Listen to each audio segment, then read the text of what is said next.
The Ash, Lutzi and Susie O'Neill podcast.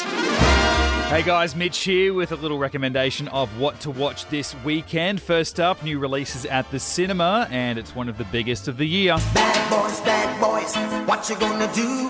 What you gonna do when they come for you? Yes, Bad Boys. It first returned for a legacy sequel back in 2020 that they clearly did not think would get its own follow-up. The third film's full title was Bad Boys for Life. A perfect subtitle for, I don't know, a fourth film. Still, the movie was successful enough, well liked by fans and critics alike, and we are back again. The same directing team is back, and we have the also obvious title of Bad Boys Ride or Die. We got two suspects, Lowry and Burnett.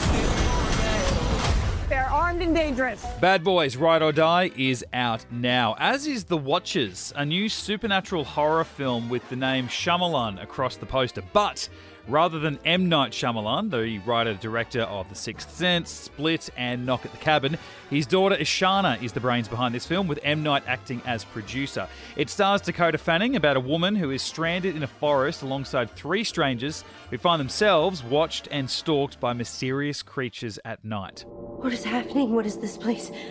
I don't mean to scare you, but we haven't much time. It's not wise to keep them waiting.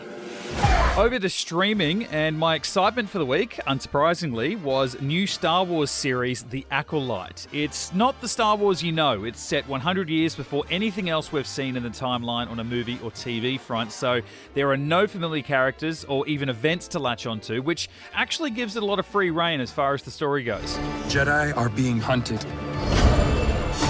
She was my student. I trained her. Let me be the one to bring her in. Yes, Jedi are being hunted by a sinister force. No pun intended. Now, the first two episodes premiered on Disney Plus on Wednesday with weekly drops for the remainder of the season, but I've actually seen the first 4 episodes, and it plays out kind of like a police drama. Unlike something like The Mandalorian, there is no Adventure of the Week episodes. This is one continuous story with a group of good guys tasked with tracking down and stopping the who of the bad guys and figuring out the why along the way. And if you're at all interested, I would say just to jump straight on in and have a look and avoid what is going to be a pretty toxic discourse I'm going to predict online. There is definitely some stuff that is going to rile up certain sections of the Star Wars fan base, but there is a lot of amazing stuff in here as well, both in the episodes that have already dropped and the weeks to come that I have already seen. Tread cautiously. Over on Netflix, Season 3 of Sweet Tooth has dropped, as well as the new movie Hitman, produced, written by and starring Glenn Powell.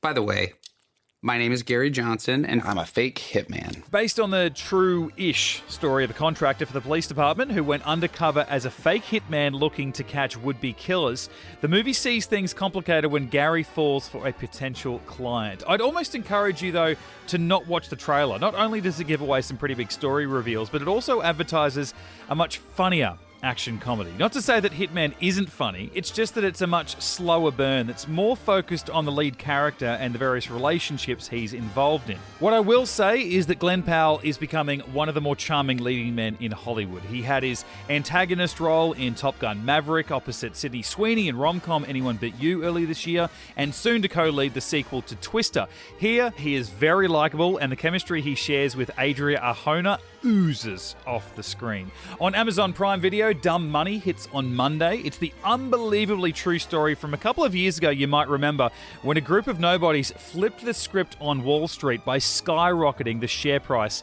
of the company GameStop. It stars Paul Dano, Seth Rogen, and Shailene Woodley. On Stan, the final season of Power, Book 2, Ghost, is out now, along with new episodes of Billy the Kid. To Paramount Plus, and Season 3 of Mayor of Kingstown, starring Jeremy Renner, kicked off this week. New episodes will drop every Monday. Season 2 of Transformers Earthspark also kicked off.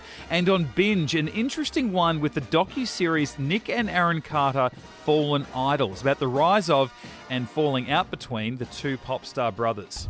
Nick Carter from the Backstreet Boys was this absolute superstar. What's up, MTV? He could do no wrong. And his brother, Aaron Carter, was part of that world. Everybody was enamored by them.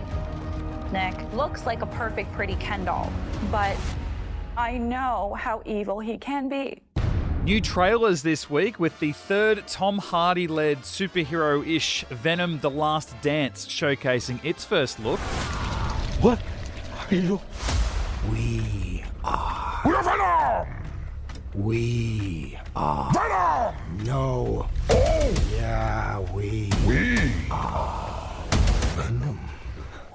We're gonna need to work on that. Now, it's a hard one to show off in an audio format as it truly needs to be seen, as well as some deep cut stuff that makes no sense in the grander scheme of these somewhat shared Marvel movies. For that, I'd have to direct you to my own personal podcast. But I will say that if you've ever looked at these Venom movies and thought, does it need more horses? Then definitely check out the trailer. It will either reinforce why you will or definitely won't see this movie. It comes out in October. Also, the first look at Alien Romulus. Yes, the Alien franchise is back. One of the more iconic sci-fi franchises, yet it hasn't really had a hit since the mid-80s. Romulus looks to deliver the goods. There's something in the water. What do you mean there's something in the water? I don't know, there's just something in the fucking water. It's written and directed by Fede Alvarez, the guy behind some kick-ass horror thrillers over the last couple of years, like the Evil Dead reboot, and one of my favourites, Don't Breathe. Alien Romulus looks to very much honour what's loved about the original Alien and its sequel, Aliens, while also really lending into the horror roots of Alvarez. Just wait till you realise what this beating is leading up to.